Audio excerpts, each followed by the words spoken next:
Eles mentiram para você. Contaram a história errada. O que se passou em Palmares não foi apenas uma resistência.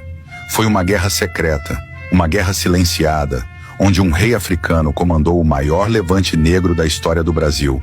E quase venceu. Mas quem realmente matou Zumbi? Por que a elite escondeu sua verdadeira história? Prepare-se para descobrir o que nunca te contaram. Zumbi dos Palmares nunca foi apenas um escravizado fugitivo, conforme é dito em algumas narrativas. Ele era um guerreiro treinado, um estrategista militar de elite e com uma descendência direta da nobreza africana. Diferente do que ensinam nas escolas, Palmares não era apenas um local de refúgio, mas sim um verdadeiro império negro, com cidades fortificadas, um exército disciplinado e uma rede de espionagem infiltrada nas vilas coloniais. Um império tão forte que, inclusive, os portugueses chamavam Palmares de o Maldito Reino Negro, porque sabiam que era muito mais do que um quilombo. As cidades eram organizadas com ruas, agricultura, defesa militar e até um sistema de justiça próprio. Não era e nunca foi um grupo de fugitivos vivendo no mato, mas sim era uma potência rival. Zumbi nasceu dentro desse reino. A história oficial diz que ele foi capturado ainda bebê, batizado por um padre e depois fugiu para Palmares. Mas há algo errado nessa narrativa. Como um menino criado na cultura europeia se tornou um dos maiores guerreiros africanos do Brasil? A resposta está no que esconderam.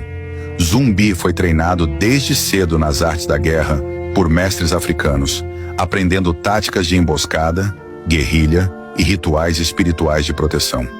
Palmares resistiu por quase um século contra ataques holandeses e portugueses. Mas a traição veio de dentro. Quando Ganga Zumba, o líder antes de Zumbi, foi convencido a aceitar um acordo de paz com os portugueses. Mas que paz era essa, afinal?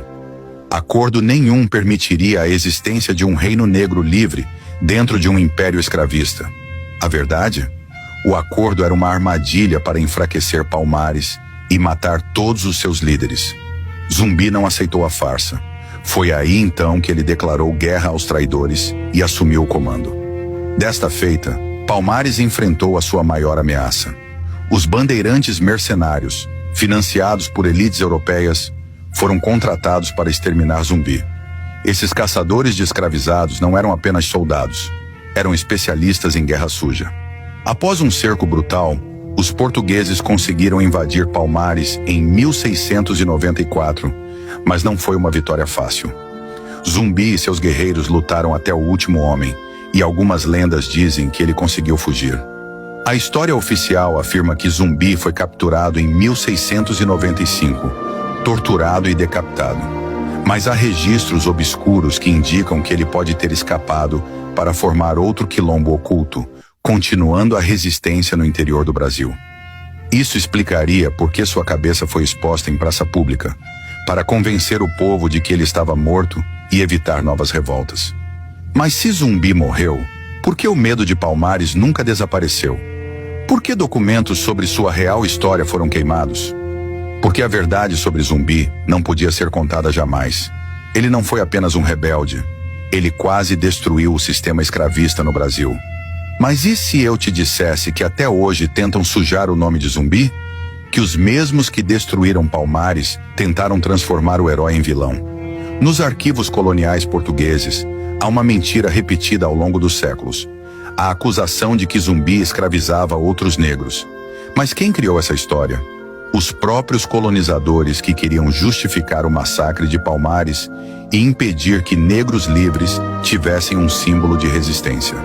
A verdade é que Palmares era um reino estruturado, com organização política, exército e agricultura. Como qualquer sociedade, havia hierarquias, e aqueles que chegavam de fora passavam por um período de adaptação antes de serem plenamente integrados. Mas isso não era escravidão. Não havia chicotes, correntes, senzalas ou venda de pessoas como no sistema colonial europeu. Os portugueses deturparam os registros porque sabiam que um líder negro revolucionário era perigoso demais para uma história. Se Zumbi fosse visto como um herói absoluto, outros quilombos poderiam se inspirar nele. Então, criaram uma narrativa para desacreditá-lo. A mesma estratégia foi usada ao longo da história para atacar líderes negros que desafiaram o sistema. Mas a verdade sempre resiste. Palmares não era um feudo de escravidão negra. Era o último bastião da liberdade num Brasil dominado pelo terror da escravidão europeia.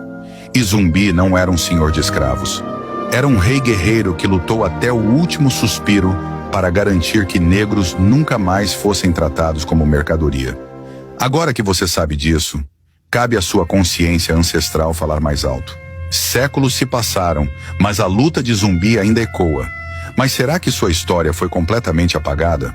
Ou será que seu espírito continua vivo naqueles que ainda desafiam as mentiras da história? Palmares caiu, mas o sonho da liberdade nunca morreu. Eles tentaram apagar sua memória. Mas enquanto houver um só descendente de Palmares, enquanto houver um só negro consciente da sua verdadeira história, Zumbi jamais morrerá. Bem, o Flow Eclético fica por aqui. Como tenho dito sempre, pare, pense, reflita e analise. Até a próxima.